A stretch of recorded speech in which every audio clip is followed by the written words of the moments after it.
A proposal that would make drastic cuts in Medicare, Medicaid, education. No one wants to cut defense. No one wants to cut Social Security, Medicare, or Medicaid. No one wants to raise taxes. No one wants to cut education or critical infrastructure. These military health care costs have grown to the point that they now consume some $51 billion a year.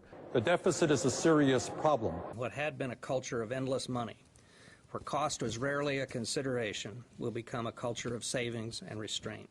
Mr. President, when I'm older, will I get my money back from Social Security?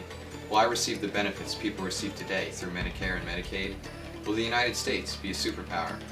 I ask because we are in debt right now, and if left unsolved, money for many of the government's so-called mandatory spending programs will be unavailable.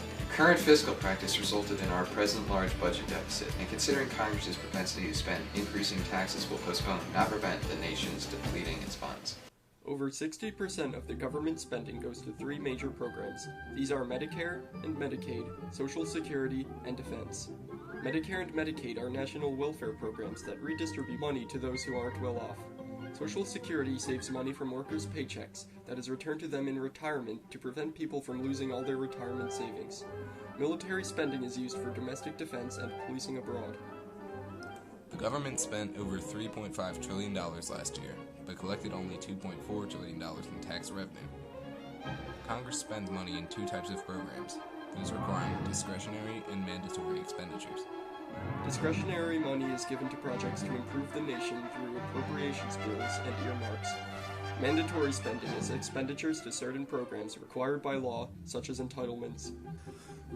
Part of the reason the deficit is increasing so sharply is because of expenditures to mandatory entitlement programs. Put simply, the population is aging faster than the economy is growing.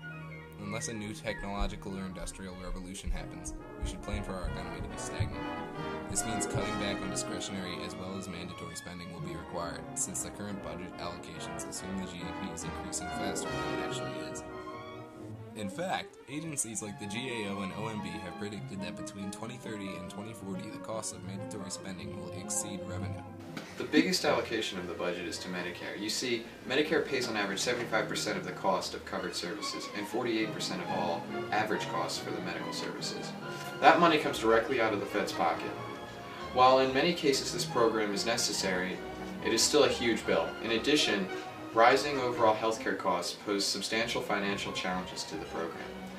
Medicare spending is projected to increase from $560 billion in 2010 to just over $1 trillion by 2022. The health of our senior citizens is also an important factor. 20% have 5 or more chronic conditions, which will further add to the future cost of healthcare.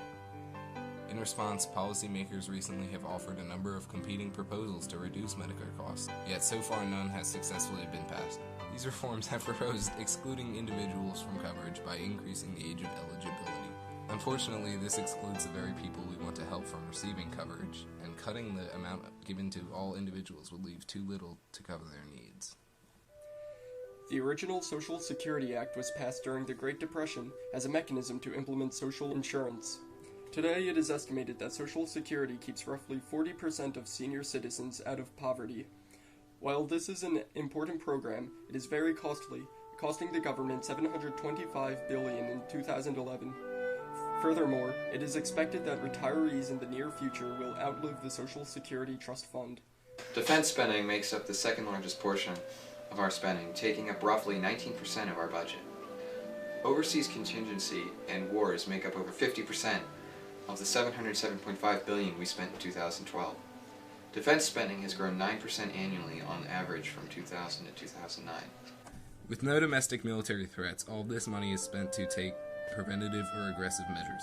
Other top-spending countries like France spend a small fraction of our budget because they don't engage in foreign wars. Mr. President, our economy cannot support such a large federal budget. Because the government spends more than it makes, we have a continuously growing foreign debt, which collects interest and thus weakens the economy. The budget needs to be significantly cut and spending reduced to prevent the nation from falling into bankruptcy in the near future.